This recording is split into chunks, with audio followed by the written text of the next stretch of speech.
Merci de regarder Balafon Télévision. Bienvenue dans le Grand Plateau. Au menu ce soir, l'Organisation des Nations Unies reconnaît la traite négrière comme le crime le plus grave contre l'humanité. Une résolution adoptée lors de l'Assemblée générale de l'ONU tenue le 25 mars à New York aux États-Unis. L'institution entend ainsi renforcer la reconnaissance historique de ce drame, ce crime contre les Noirs, contre l'humanité, ouvrir la voie à des démarches de justice réparatrice. Car en effet, entre le 15e et le 19e siècle, environ 15 millions d'Africains ont été déportés vers les Amériques et les Caraïbes. Près de 2 millions, voire davantage, auraient péri au cours de la traversée. La position de l'ONU rejoint celle de l'Union africaine qui, en février 2025, lors de son 38e sommet ordinaire des chefs d'État et de gouvernement, avait reconnu officiellement l'esclavage, la déportation et la colonisation comme des crimes contre l'humanité et des actes de génocide contre le peuple africain. Deux positions qui convergent vers un même objectif, des excuses officielles, la restitution des biens culturels et des réparations de la part des anciennes puissances coloniales européennes et des États-Unis. Mais au-delà de la reconnaissance symbolique, une réparation matérielle et juridique de la traite négrière est-elle réellement possible aujourd'hui? Si oui, sous quelle forme pourrait-elle se traduire? Les réponses avec notre invité, Claudie Siard, humaniste, panafricaniste et producteur audiovisuel, sera avec nous en seconde partie d'émission. Pour l'heure, place au journal.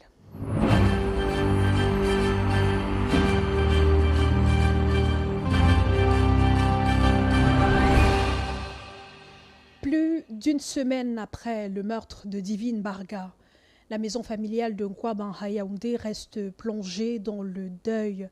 Divine, 11 ans, retrouvée morte sur un chantier, était l'espoir de toute une famille. Sa mère et sa grand-mère, inconsolables, tentent de survivre à cette absence. Malgré la douleur, elles se sont confiées à notre reporter Sébastien Oyébé. Maison familiale, silence lourd, presque oppressant. À l'entrée, la photo de Divine Barga, souris éclatant, uniforme d'écolière. Ici, la douleur domine. La grand-mère, inconsolable, reste assise dans un coin. Grand-mère, on prépare quoi? Grand-mère, on prépare quoi? Il y a 15 ans, Divine prépare. Divine. Non loin de là, la mère partage la même détresse. Dans cette maison autrefois animée, chaque objet rappelle la présence de l'enfant disparu. Pour le moment, quand je suis avec les gens, parce qu'il y a l'assistance, vraiment, je suis forte, mais dans le secret, ça ne va vraiment pas. Dans le secret, ça ne va vraiment pas. Parce que quand je pense à ma divine âme, ma danseuse professionnelle, elle était l'avenir. Divine n'avait que 11 ans. Élève brillante, courageuse malgré son diabète, elle rêvait de devenir médecin pour soigner les siens. Elle me disait toujours, maman, je serai médecin. Je serai médecin. Comme grand-mère est malade, moi-même, je vais opérer grand-mère. Parce que ma mère, elle a la cause. Dans la nuit du 18 au 19 mars, partie réviser chez un camarade, elle ne rentrera jamais. Sa famille engage les recherches toute la nuit, contacte l'école, interroge les élèves en vain. Il a violé l'enfant. Non seulement ça, il a sodomisé l'enfant.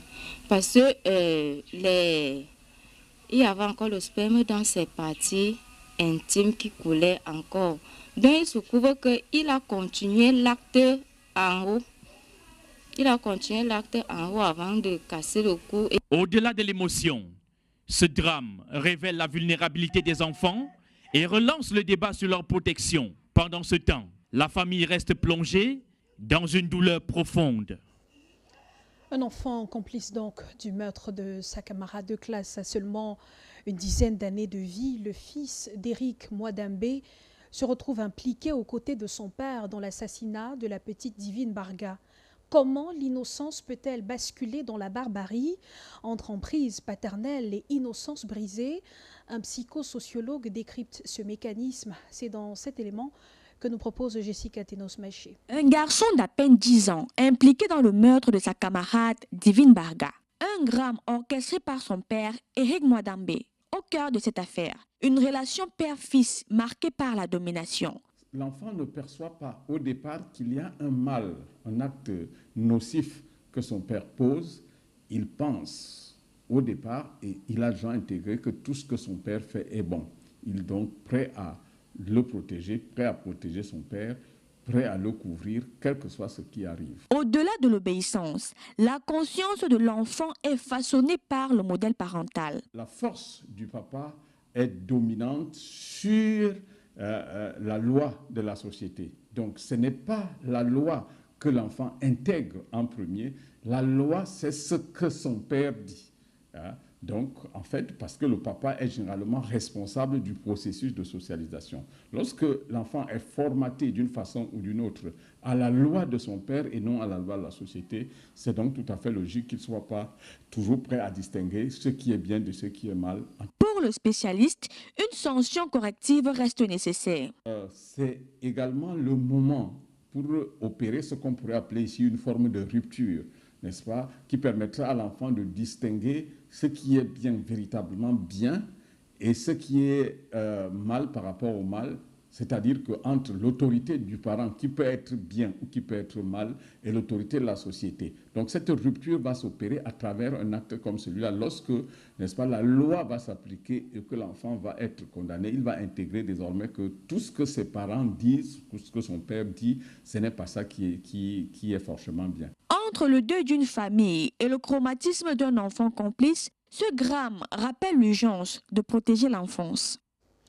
Enlèvement, viol, meurtre d'enfants, l'insécurité gagne du terrain et la peur s'installe dans les familles. Pour protéger les enfants, les parents multiplient les stratégies, surveillance accrue, sensibilisation, limitation des déplacements et même recours à la prière.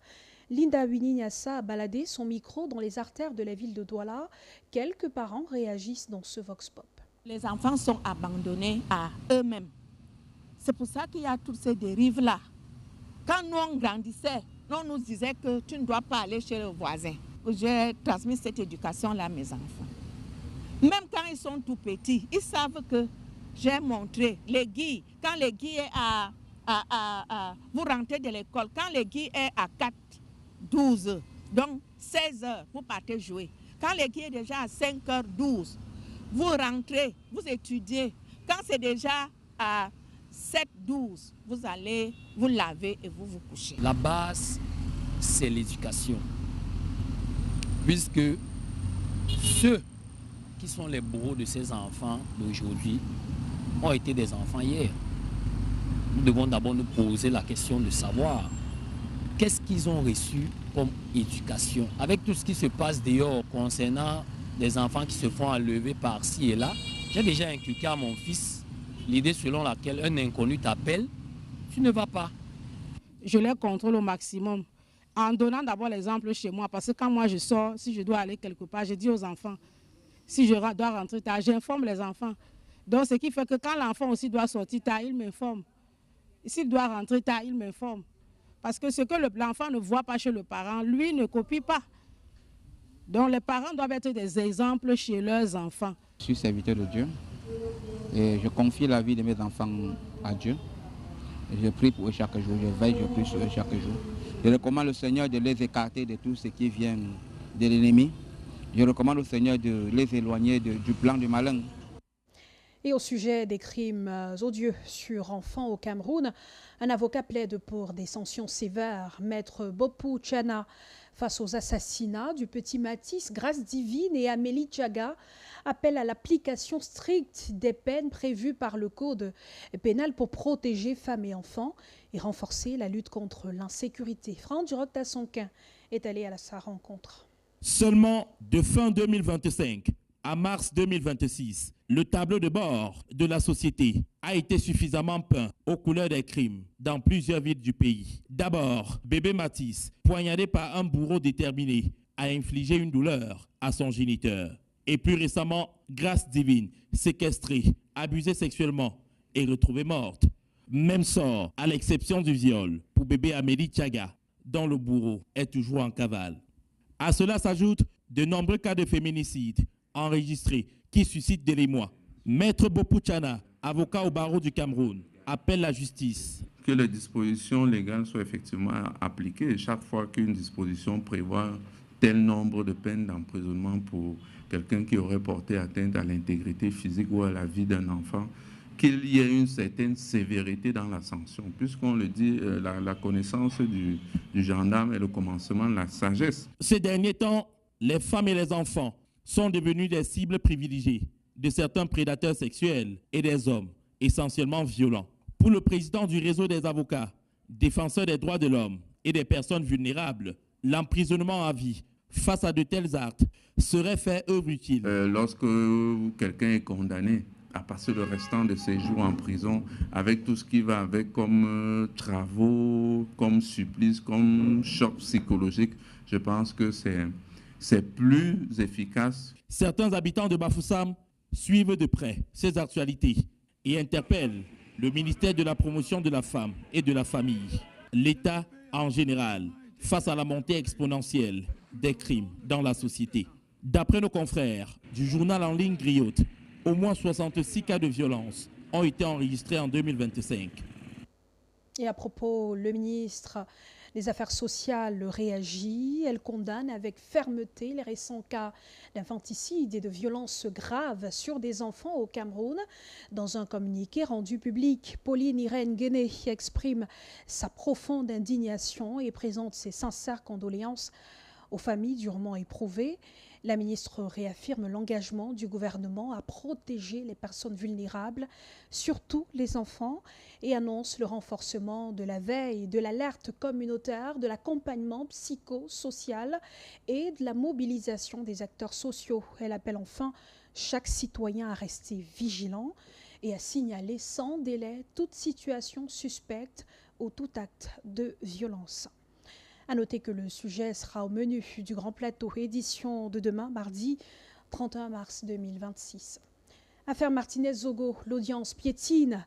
La procédure renvoyée lors de la précédente session pour production de documents se heurte à des difficultés liées à l'accès à certains procès-verbaux de l'enquête préliminaire. Au cœur des tensions, le refus du ministère public de communiquer certains documents à la défense au motif du secret de l'instruction, une position contestée par des avocats qui dénoncent une entrave à la manifestation de la vérité. De son côté, le tribunal a également rejeté la production de certaines pièces jugées non conformes aux règles de procédure. Les échanges entre les parties révèlent de fortes divergences, tandis que le commissaire du gouvernement évoque des tentatives de manipulation. Certains avocats pointent des manœuvres dilatoires et des blocages injustifiés. C'est le cas de l'avocat de Justin Danwé, Maître Zoku, que je propose d'écouter.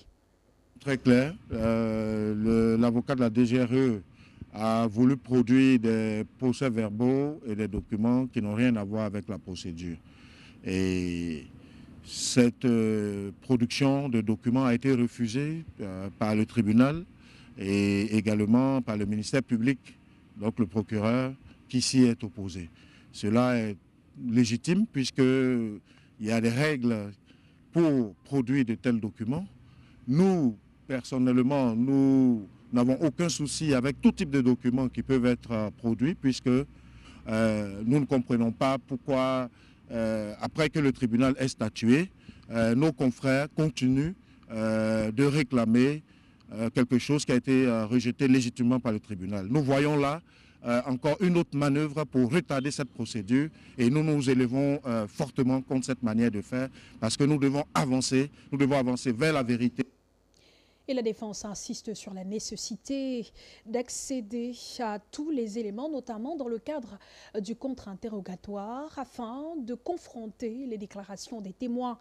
Dans ce climat tendu, tous affirment vouloir faire émerger la vérité, mais les désaccords procéduraux ralentissent l'évolution du procès, très attendu par l'opinion publique.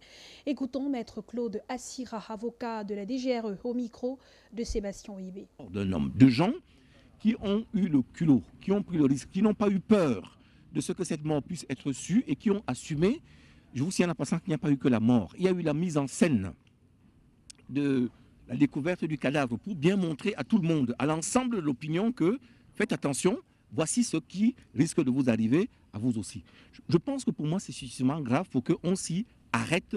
Et si on devait perdre 2 ou 3 mois supplémentaires dans ce procès pour que tous les éléments de cette procédure incidente puissent remonter, je ne pense pas que nous y perdions grand-chose. Ce serait un peu de temps perdu peut-être en plus pour un gain qui me semble beaucoup plus important que 2 ou 3 mois supplémentaires.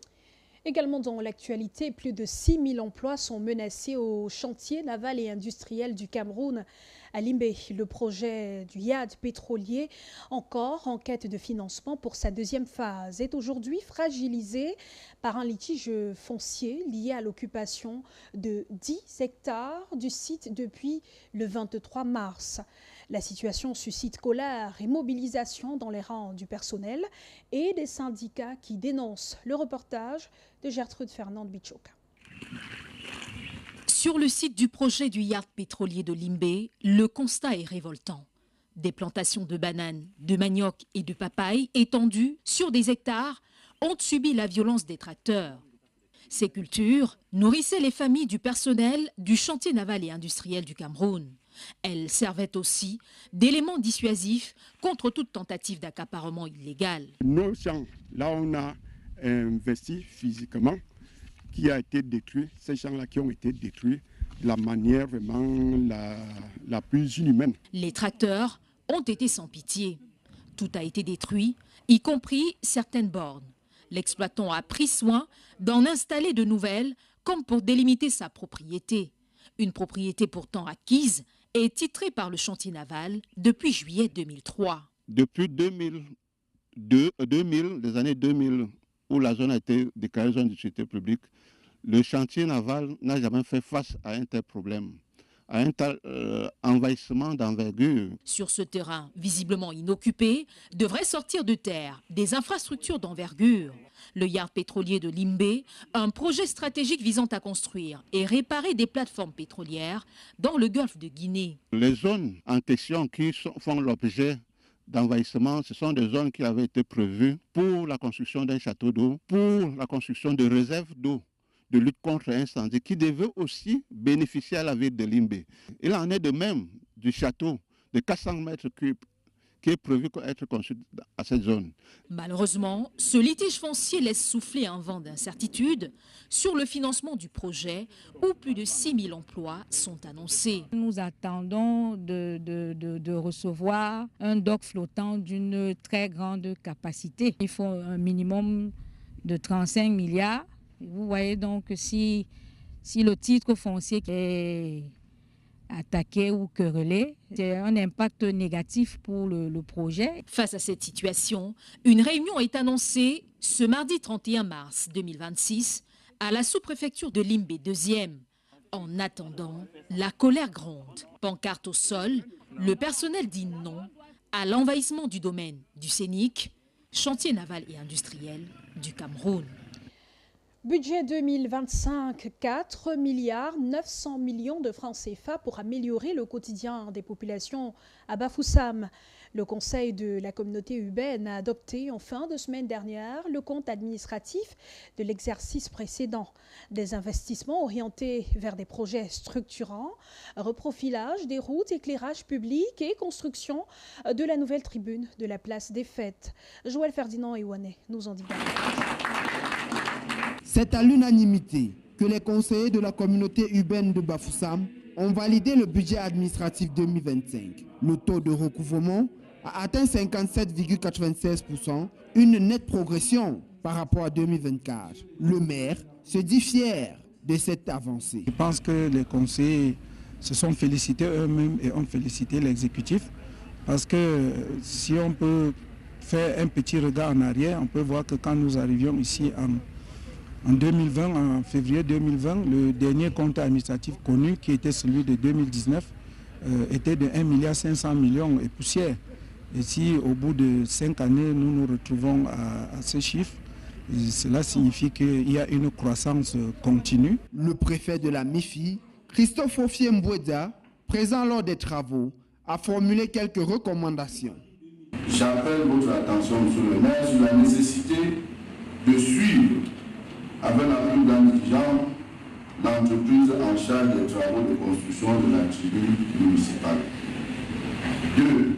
Il est impératif de lever les boulots de tremblement qui entravent l'achèvement du projet de construction du marché B, condition sine qua non pour désengager l'accès à l'hôpital régional. Pour Roger Tafam, il n'est pas question de dormir sur ses lauriers, car beaucoup reste à faire.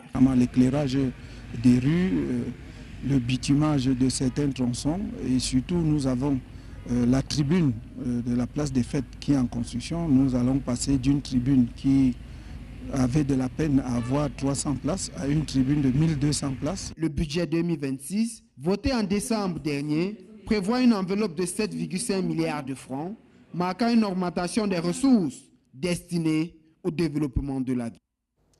Rester debout malgré les difficultés, c'est le message fort lancé par Monseigneur Paul Lantiqueneux aux pèlerins réunis le week-end à Doumelan par Bamongoum dans la région de l'Ouest. Venus se ressourcer auprès de la Vierge Marie, les fidèles engagés repartent portés par l'espérance. Le reportage de Joël Ferdinand Iwanet.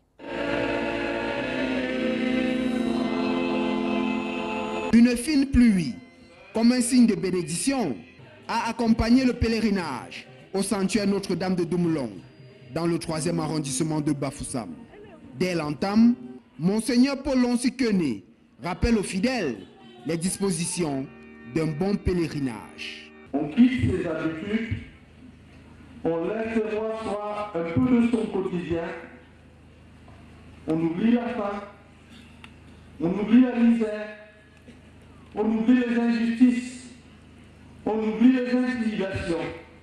Et on dit, Marie, nous voici devant toi et nous voulons repartir à zéro. Au-delà de l'abandon des mauvaises habitudes, l'évêque insiste aussi sur la nécessité d'une véritable proximité avec Dieu. La proximité avec nos frères et sœurs, la proximité avec Dieu, la proximité avec ceux que nous aimons, mais surtout la proximité avec ceux que nous n'aimons pas assez. Dans son homélie, le message est clair. Restez debout face à l'adversité, quelles que soient les épreuves. Soyons des chrétiens debout, malgré la misère, malgré les intimidations, malgré les emprisonnements. Restons les chrétiens debout. Et choisissons au quotidien le Christ. Encore le Christ. Toujours le Christ. Partout le Christ. Voix, vérité et vie. Un appel qui trouve un écho favorable chez les pèlerins, venus se ressourcer et repartir fortifiés. C'est un appel très fort et je pense que c'est bienvenu. C'est bienvenu pour nous tous. Parce que quand le Père part, il part à tout le monde. Nous demandons d'abord de nous aimer les uns les autres comme le Seigneur lui-même a recommandé. Portés par l'espérance, ces chrétiens venus des 4 coins de Bafoussam et des localités environnantes regagnent leur domicile. Rendez-vous est déjà pris pour la prochaine édition. Et toujours en religion, ouverture ce lundi de la Semaine Sainte. La communauté chrétienne s'apprête à vivre les derniers instants du temps de Carême. Les chrétiens ayant vécu l'entrée triomphale de Jésus à Jérusalem le dimanche des Rameaux entreront dans le Triduum pascal dès jeudi prochain pour s'acheminer vers la célébration du dimanche de Pâques. Marinette Gimfak nous déroule le programme détaillé de cette semaine cruciale pour l'Église catholique.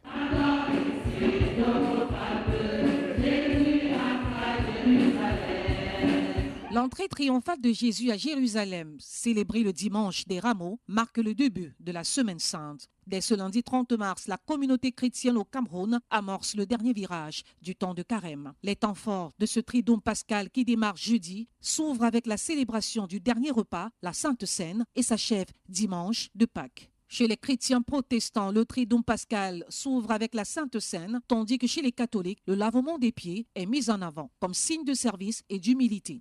D'un côté, nous avons la dernière scène et de l'autre côté, nous avons le lavement des pieds. La dernière scène renvoie à l'Eucharistie. Le lavement des pieds renvoie au service Voilà donc ce qui doit encadrer et résumer le service du prêtre sur la terre. Vendredi, c'est le grand chemin de croix qui marque la souffrance et la passion de Jésus. À travers le chemin de croix, nous voulons suivre notre Seigneur Jésus-Christ dans sa passion, dans sa souffrance, dans sa mort et enfin espérer ressusciter avec lui. Le Seigneur Jésus, en donnant sa vie sur la croix pour racheter les péchés de l'humanité, a brisé le joug des ténèbres qui séparait l'homme et Dieu. Ainsi, le dimanche de Pâques, les chrétiens célèbrent la victoire de la vie sur la mort à travers la résurrection du Christ Sauveur. Après cette longue souffrance-là, ça nous amène à quoi? Ça nous amène à la libération parce que la résurrection n'est rien d'autre que le triomphe de la vie sur la mort. Le triomphe de la vie, de la joie éternelle sur la souffrance. Rappelons que la Semaine Sainte est un moment de recueillement, de méditation et d'abandon total, en signe de reconnaissance et d'amour pour le Fils de Dieu qui a donné sa vie en rançon pour nous racheter de la mort éternelle.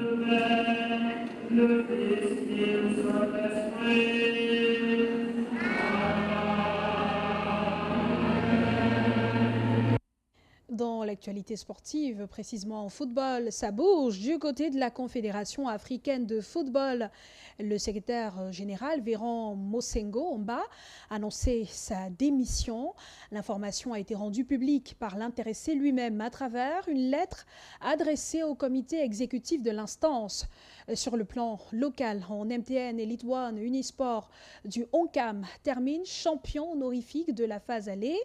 Le club de Bafan domine le classement, même s'il reste encore 2 matchs en retard à disputer pour clôturer cette première partie de la saison. Les détails avec Charles Douglas Ndemba et Loïc Tegia.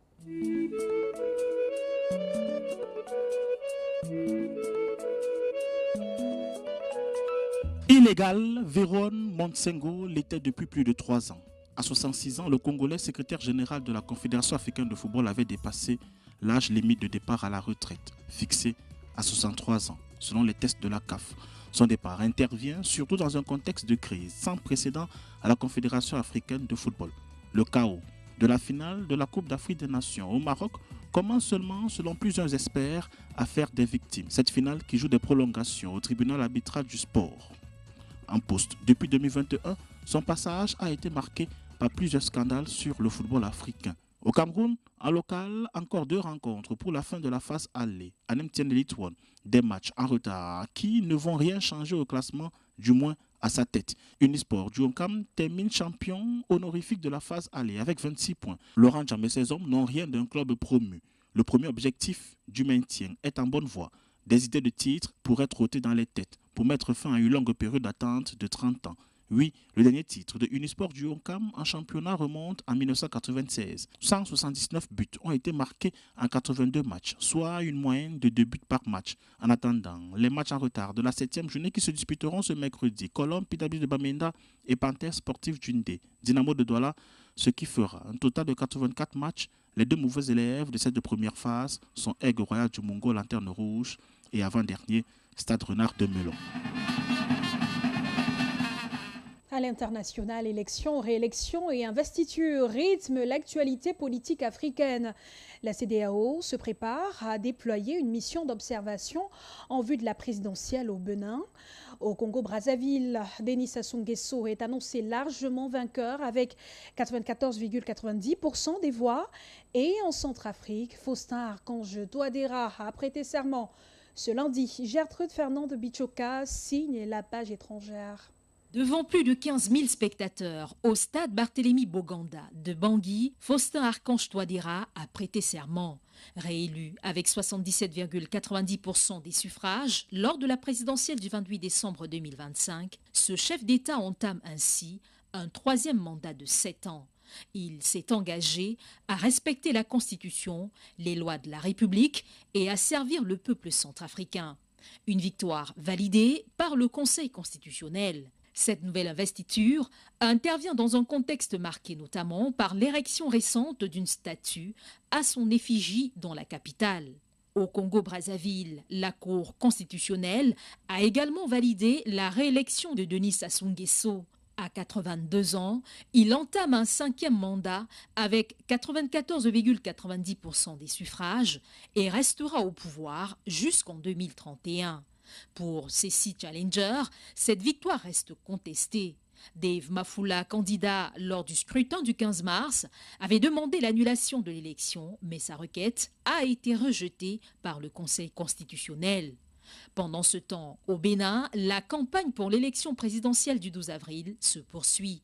Depuis le 27 mars, les 2 candidats en lice vont à la rencontre des électeurs. Au même moment, la CEDEAO prépare le déploiement de sa mission d'observation dirigée par l'ancien président ghanéen Nana Akufo-Addo. Selon le communiqué de l'organisation, la mission sera sur le terrain du 7 au 15 avril, conformément au protocole sur la démocratie et la bonne gouvernance qui encadre les observations électorales dans la région.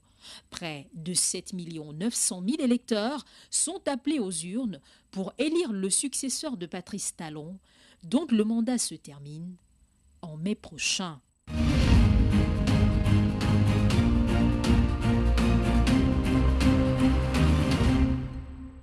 Bienvenue dans la deuxième partie du Grand Plateau. Plus d'un siècle après l'abolition de l'esclavage, l'Europe et les États continuent de nier d'avoir commis le crime le plus abominable de l'histoire de l'humanité, à savoir organiser un commerce des êtres humains en les déportant de l'Afrique pour les Amériques dans des conditions déshumanisantes.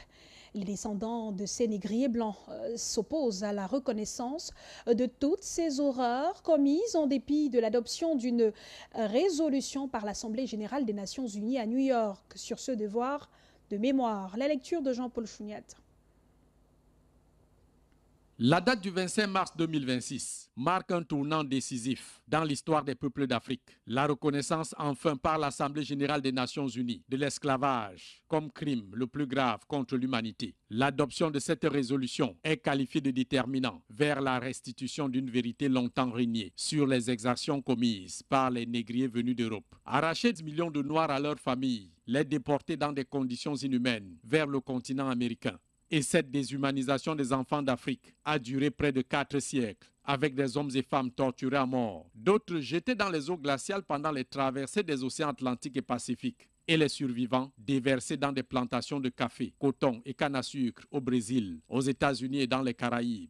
Face à la brutalité des négriers qui a marqué au fer rouge la mémoire de tout un continent, à travers la cruauté témoin vécue dans des films comme Racine de Kunta Kinte, les descendants d'esclaves luttent depuis plus d'un siècle pour la restauration mémorielle de cette page de notre histoire commune. Des reliques et vestiges de ce honteux marché des êtres humains, toujours présents le long de la côte ouest africaine, jusqu'au golfe de Guinée, dont Bibia au Cameroun, Fort El Mina sur la côte de l'actuel Ghana.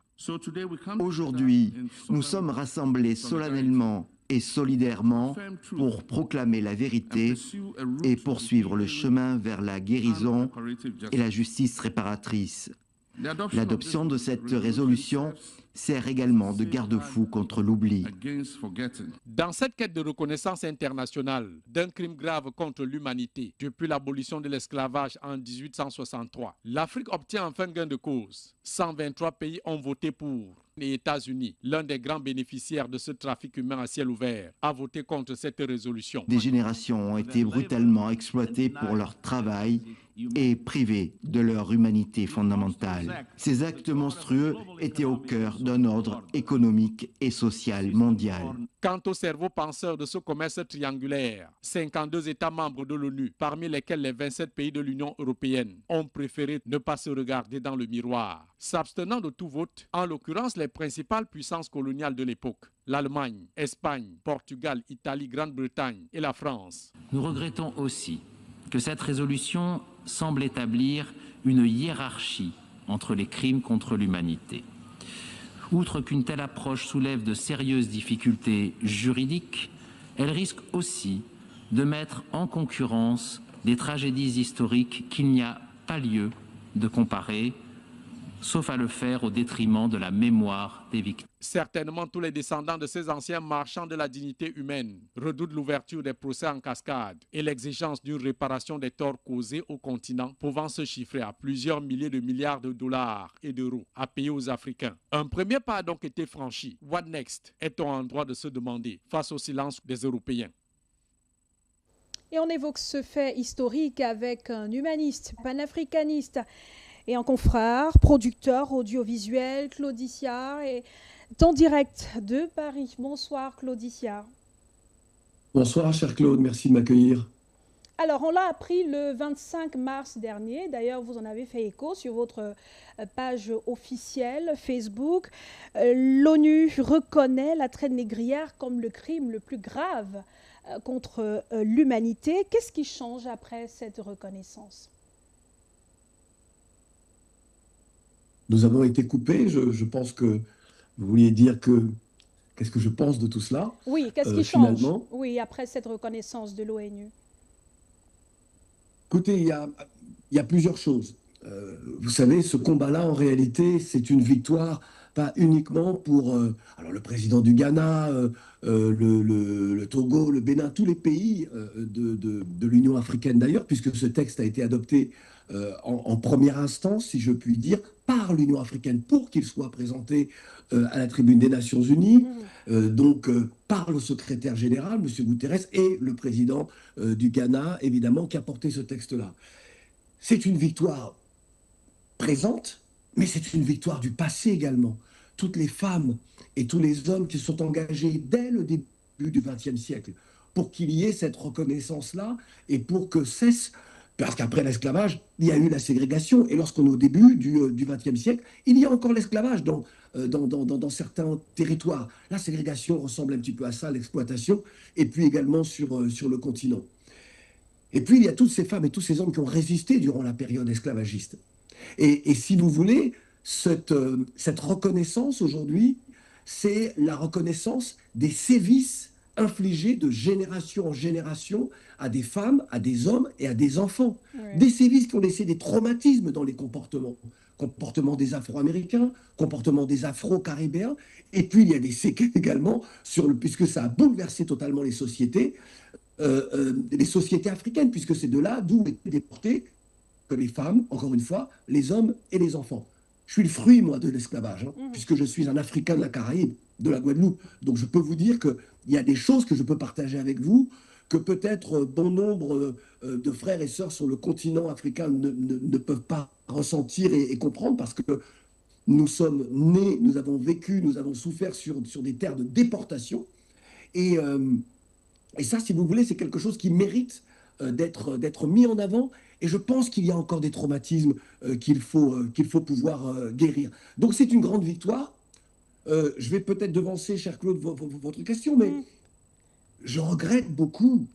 Vous vous rendez compte, les États-Unis, il y a près de 30 millions d'Afro-Américains, c'est-à-dire que Trump, l'administration de Trump, insulte ces femmes, ces hommes et ces enfants dont l'histoire est jalonnée de ce crime contre l'humanité. Parce que justement, Claudicia, les États-Unis ont voté contre cette résolution. Oui, les États-Unis ont voté contre. Il ne faut jamais oublier que les États-Unis sont des nations, est un pays né du fait colonial, génocidaire, c'est le génocide des peuples autochtones, esclavagiste, donc une succession de crimes contre l'humanité, 3 crimes contre l'humanité, 3 d'ailleurs comme les 3 pays qui ont voté contre, l'Argentine. Il ne faut jamais oublier l'Argentine, c'est un de ces pays où il y avait énormément d'esclaves et d'afro, donc d'afro-argentins. Et au moment de l'abolition de l'esclavage en Argentine, ils ont été massacrés par les Argentins blancs. Certains se sont enfuis dans les pays limitrophes, mais il faut voir aujourd'hui le peu de cas, comment les rares afro-argentins, comment ils sont méprisés. Et puis Israël, qui est également né du fait colonial, et qui finalement établit la même violence envers les populations de la région, et je pense au peuple palestinien. Donc vous voyez, on a des pays qui finalement sont nés d'une extrême violence et ne compatissent pas à ce crime et votent contre. Comment peut-on voter contre ? Il ne faut jamais oublier quand même qu'Israël a aidé l'Afrique du Sud de l'apartheid à se doter de l'arme atomique pour tenir en joue tous les nègres de la région. Je dis les choses avec ces mots-là à dessein. Alors, l'Union africaine qui reconnaît aujourd'hui qu'il y a eu ce crime le plus grave contre l'humanité. Mais bien avant l'ONU, il y avait l'Union africaine qui l'avait déjà reconnu en février de l'année dernière, en 2025. Vous aviez d'ailleurs fait une sortie à propos pour dénoncer l'attitude, le silence des médias africains qui n'avaient véritablement pas fait écho de cette décision historique de l'Union africaine. Mais à qui attribuer cette reconnaissance aujourd'hui quand on sait qu'il y a des États, vous avez cité 3 de ces États qui ont voté contre cette résolution, à qui doit-on cette reconnaissance? Oui. Aux panafricanistes que vous êtes, aux États africains qui ont subi la colonisation, l'esclavage? Je pense à toutes les femmes et à tous les hommes. Je parlais tout à l'heure du début du XXe siècle, qui ont mené les premiers combats. Vous le savez probablement, mais en France, j'ai été le premier à organiser une marche de commémoration de l'abolition de l'esclavage. Ouais. C'était le 23 avril 1993, 5 ans avant une autre marche historique et la loi Taubira qui arrivera, elle, en 2001. Il y a aujourd'hui sur le continent, alors j'ai eu l'honneur, et je voudrais remercier l'État du Togo et en particulier le professeur Robert Dussel, ministre des Affaires étrangères de la République du Togo. J'étais le producteur du 9e congrès panafricain qui s'est tenu du 8 au 12 décembre dernier. Et le travail qui a été fait sur cette reconnaissance, sur cette mémoire, a été mené aussi par le Togo et le professeur Dussel en particulier.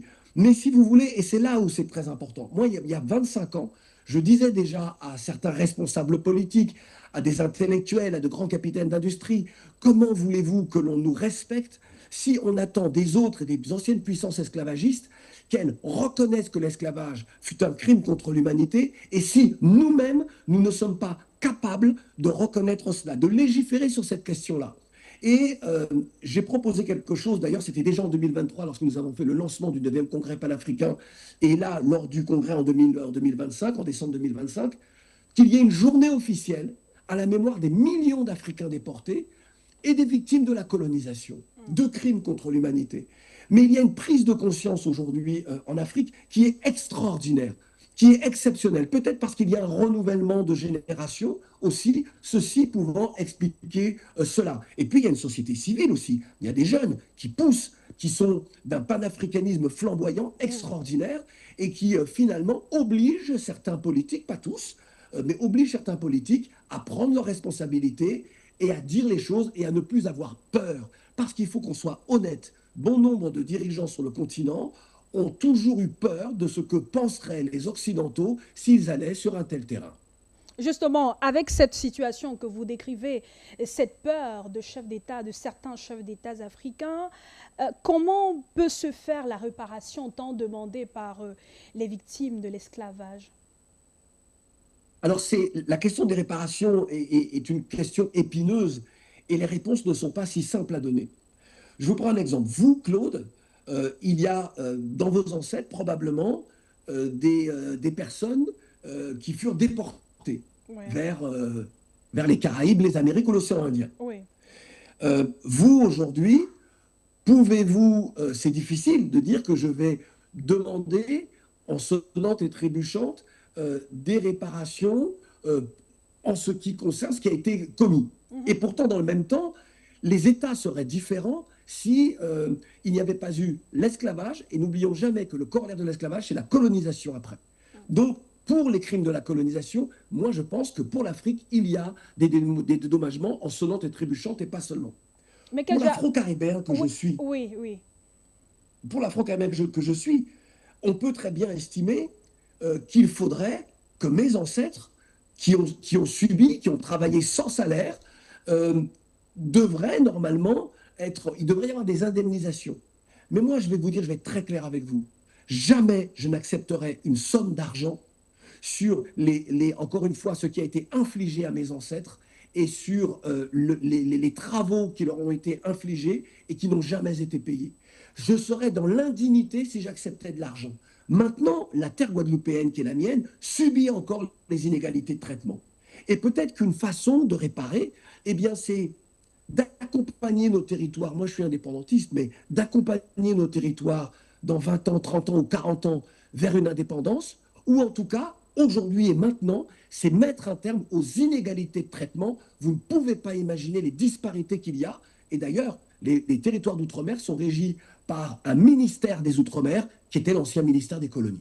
Ça, c'est votre cas. Vous n'accepterez pas de l'argent, une réparation financière. Peut-être d'autres seraient contre cet avis. Mais est-ce qu'au-delà de la réparation peut-être financière qui serait envisagée, on peut penser à une réparation mémorielle, peut-être des excuses officielles? Moi, très honnêtement, moi, je suis d'un pays et on s'est battu pour ça. Je vous disais tout à l'heure, j'ai organisé la première marche en France, qui s'appelait la marche des nègres marrons. C'était la marche des nègres marrons. Les nègres marrons sont ceux qui ont résisté à l'esclavage, qui s'enfuyaient, qui parfois revenaient sur les plantations pour tuer les maîtres par vengeance, par colère, et une colère légitime.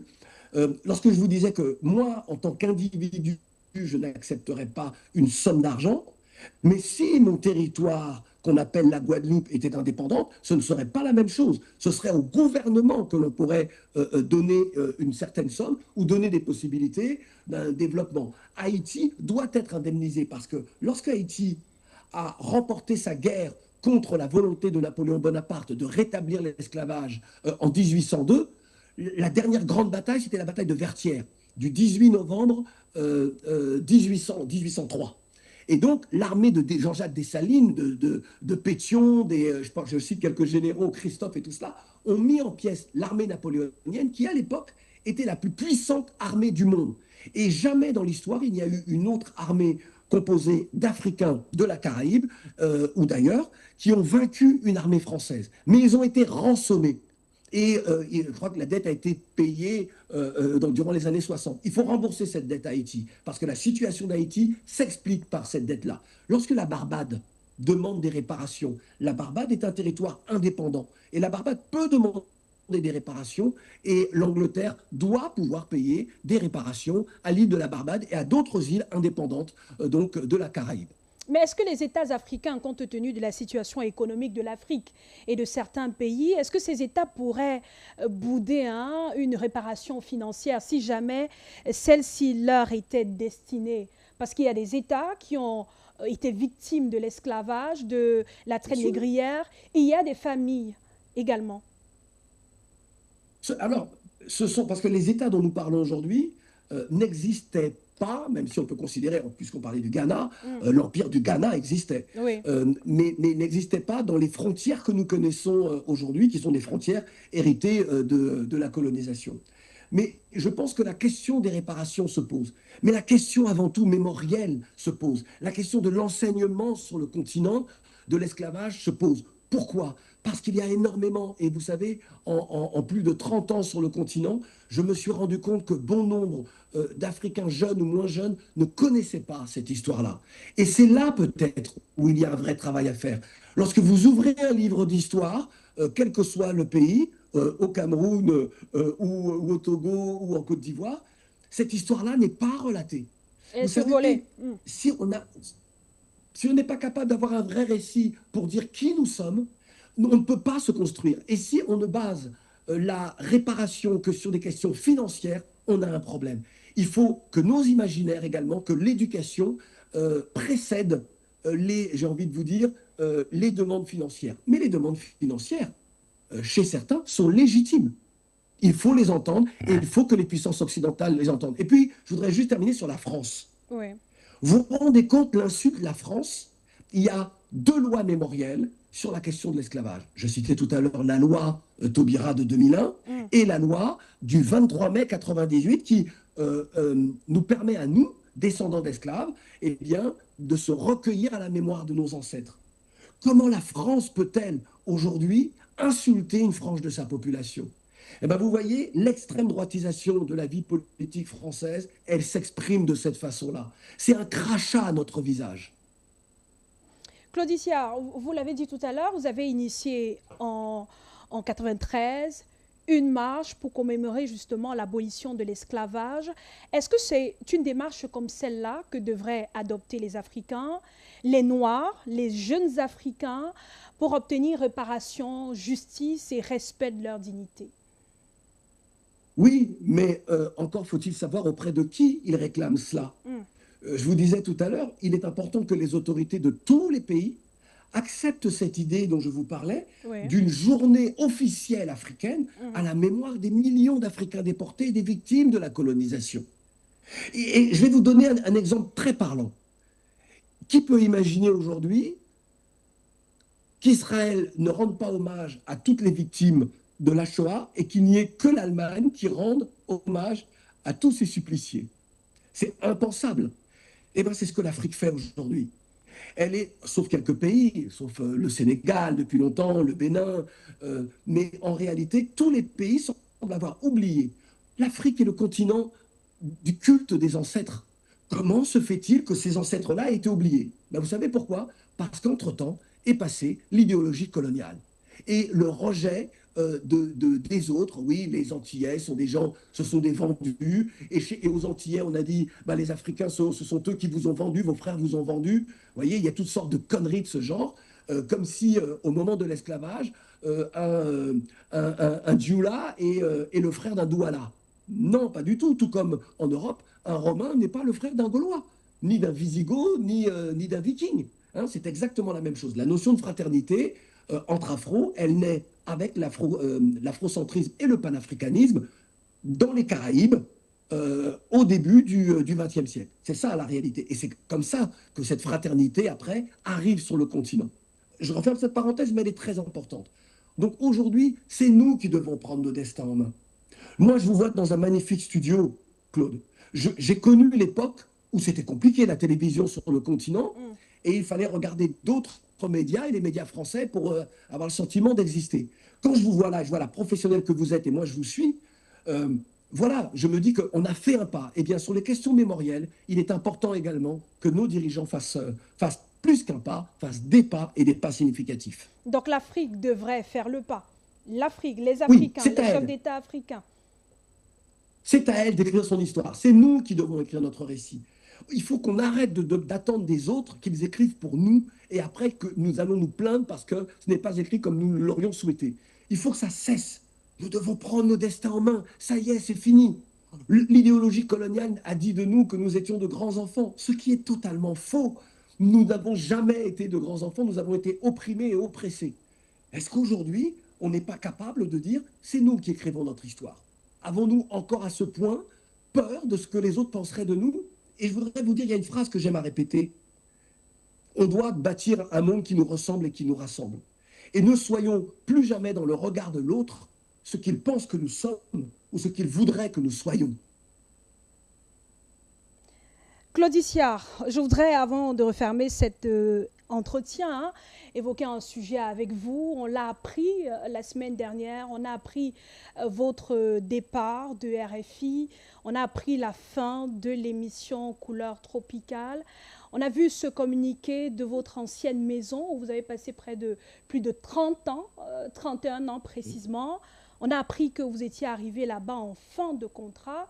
Mais beaucoup d'auditeurs, beaucoup de passionnés du métier n'ont pas compris cette décision brusque. Pourquoi ce départ soudain, Claude Issiard? Alors, non seulement si j'étais parti, c'est moi qui aurais annoncé mon départ et pas un communiqué de la maison. Je n'arrivais pas, c'est pas tout à fait une fin de contrat. Moi, si vous voulez, j'étais le seul à faire une quotidienne sur RFI et à être en CDD. Celles et ceux qui connaissent la loi du travail en France savent que c'est totalement illégal. Et depuis 31 ans, donc je signais 2 contrats par an, 2 contrats gris, et j'étais donc alors c'est requalifiable, en CDI.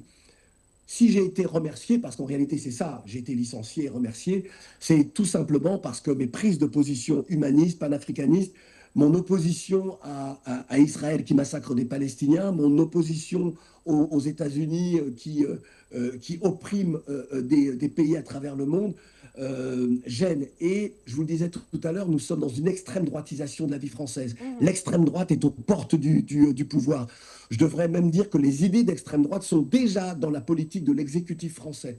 Et c'est ce que j'ai payé. Parce que vous savez, lorsque vous êtes afro en France, où vous devez être docile, et moi j'ai eu la chance de ne jamais vouloir être quelqu'un de docile, mais d'être respectueux de toutes et de tous, où vous vous taisez, ou alors on vous stigmatise, on vous marginalise et après on vous élimine.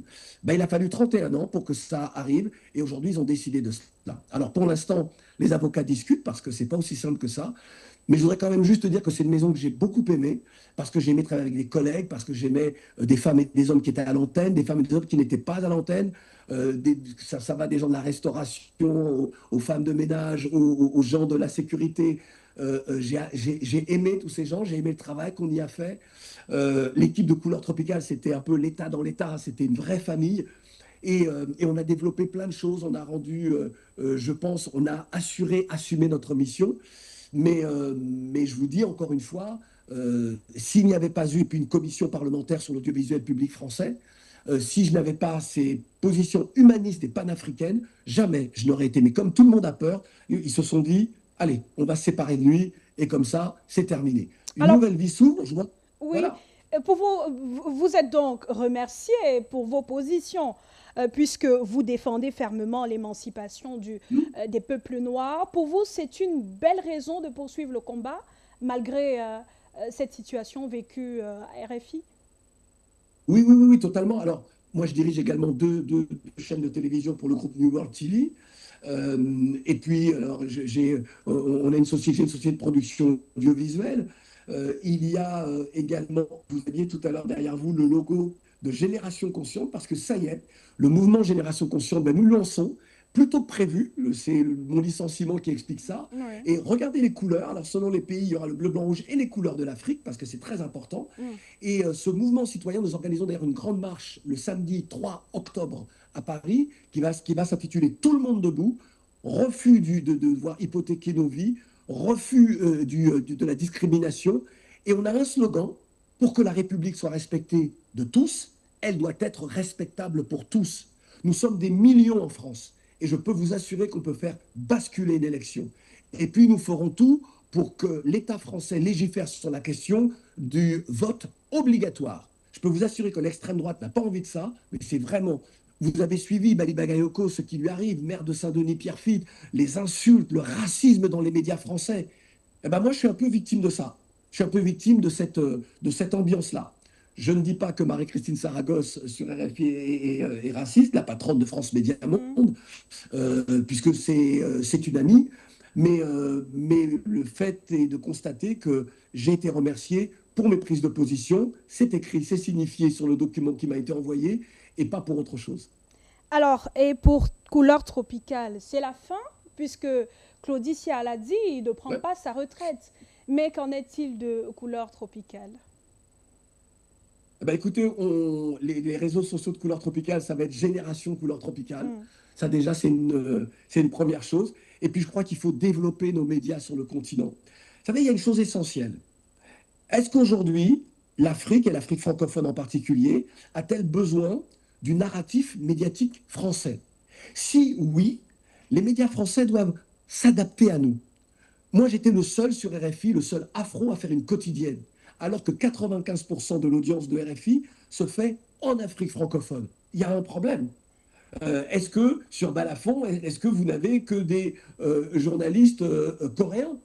Non, ce sont des journalistes du pays. Quand on s'adresse à une population, il faut que les personnes qui parlent à cette audience, eh bien, soient à l'image de cette audience-là. Oui. Mais comme la France est un pays un peu particulier, donc on pouvait faire un 50-50, comme ce fut le cas à une époque, avec Alain Foka, avec Sophie Ekwe, avec Amobe Mevege, avec Benson Diakité, avec Kidi Bébé. On a eu ces moments-là.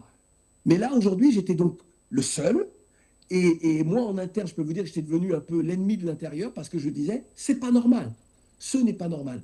Et maintenant, encore une fois, si oui, ces médias doivent s'adapter. Si non, eh bien, je pense que les autorités aussi des différents pays d'Afrique doivent prendre leur responsabilité. C'est-à-dire, est-ce que Balafon a une fréquence radiophonique à Paris? Est-ce que la CRTV a une fréquence? Est-ce que la RTI a une fréquence à Paris? Est-ce que l'ORTB a une fréquence à Paris? Est-ce que la RTS a une fréquence à Paris? Vous voyez, il n'y a pas cette réciprocité-là. Il faut peut-être réfléchir. Est-ce que l'Afrique francophone aujourd'hui a encore besoin du narratif médiatique français à l'ère du numérique, où si on a envie d'écouter un média à Los Angeles, on peut l'écouter sans qu'il y ait une fréquence chez nous? Merci beaucoup, Claudicia. Merci d'avoir accepté de participer au Grand Plateau, édition de ce lundi. Très bonne fin de soirée et à très vite sur nos antennes. Merci aussi à vous, chers téléspectateurs, de nous avoir suivis. Très bonne fin de soirée. Rendez-vous demain 20h pour une nouvelle édition du Grand Plateau.